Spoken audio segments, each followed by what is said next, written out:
For today's video guys, maggulay tayo ng ampalaya.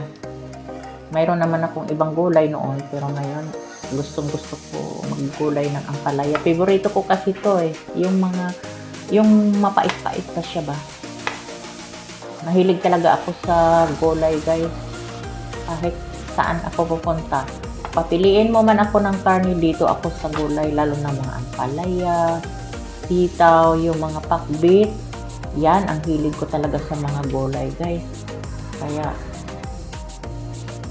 siguro masabi na healthy body daw yan. O, healthy body nga naman, pampalakas sa tuhod.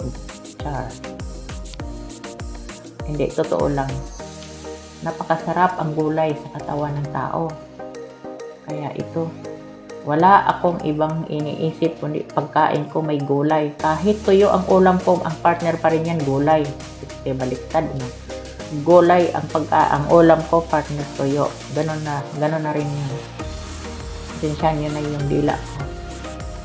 Pero sa totoo lang, maganda kasi siya pag mayroon siyang ang kanin mo, ang pagkain mo ay may gulay, parang match.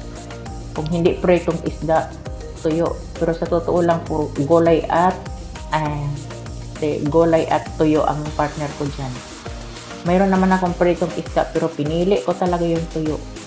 Tapos ampalaya na may islog. Yun na lang talaga ang kinakain ko palagi halos. Pero pag kumakain naman ako ng karne, pero paminsan-minsan lang kasi hindi katulad ng puro na lang karne, hindi. Manok, mas mahilig pa nga ako sa manok kaysa pork, baboy. Parang nauumay ako kaagad niyan. Parang gusto ko pang kumain, parang nagtatakaw, tingin lang ako. Minsan damihan ko yung kanin ko, pag nakikita ko parang takam na takam ako sa niluto kong kaning baboy, pero kasi simula ko lang parang naumay na ako. Hindi na ako makakakain halos. Pag nagluto kasi ako ng mga adobo, mga ganon, kalaban ko mantika. Mabuti pa sa baboy, kung lulutuin ko man o kakain man ako, yung mga may sabaw katulad ng sinigang, gano'n na may asim-asim siya. Ayoko rin naman yung sobrang asim. Yan, pero sa baboy naman pinipili ko yung mga buto-buto.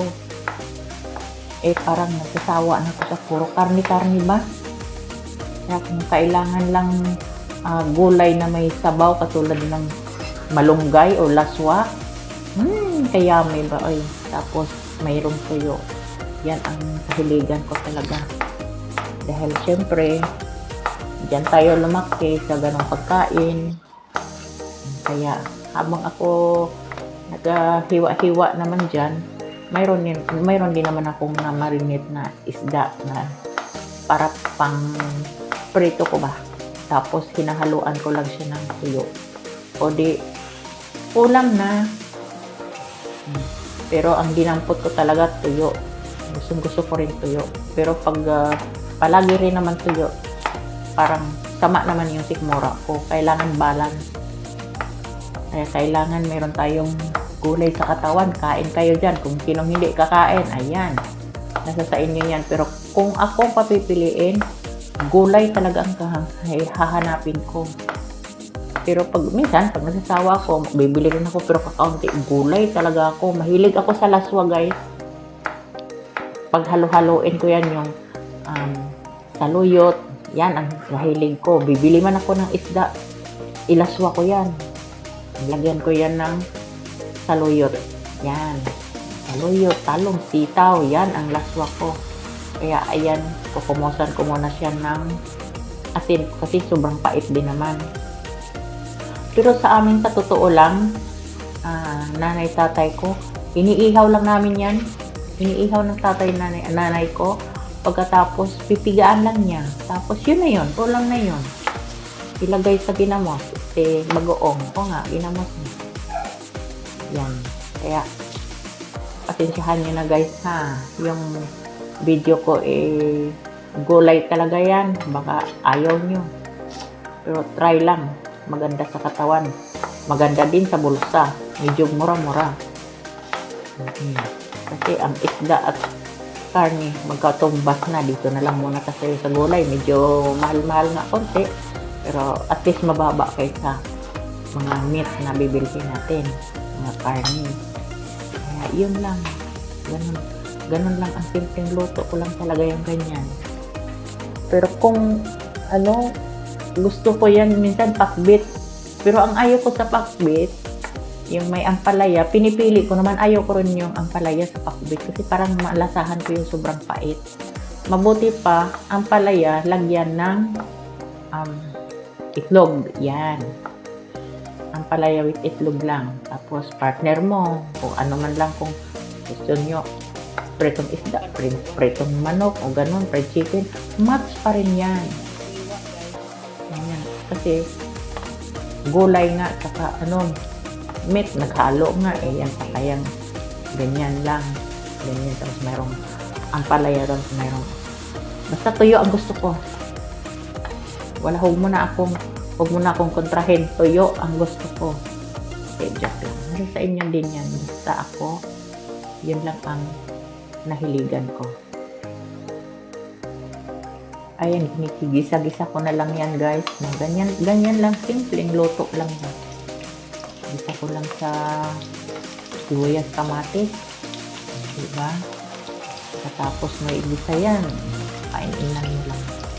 Kaya, kung kayo gulay ng ampalaya, kailangan pigaan nyo ng asin. Kasi medyo mapait din naman. Pero nasa sa inyo kung gusto nyo kumain ng mapait. Ako naman, kumakain naman ako ng mapait. Kasi lang parang pag nasubraan din kasi sa pait, parang nakakawala rin ng gana. Inom ng tubig. Nabubusog naman ako sa tubig. Ganun ako, kailangan balance lang din siya, yung hindi masyadong mapait, hindi rin masyadong parang ganun lang ba, hindi siya sobrang pait.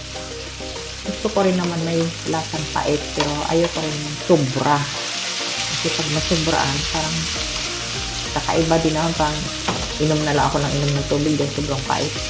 May ampalaya kasi ngayon na sobrang pait, mayroon din ampalaya na walang gaanong pait.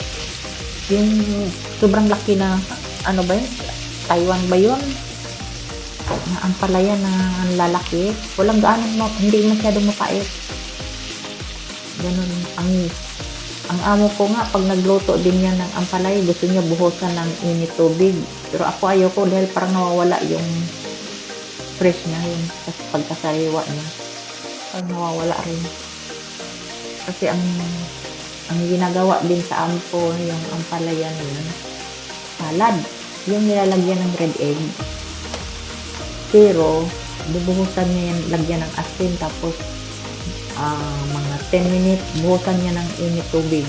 Hindi na niya yung papigaan. I-drain na lang niya yan. Wala nga namang pait. Tapos, lagyan niya ng,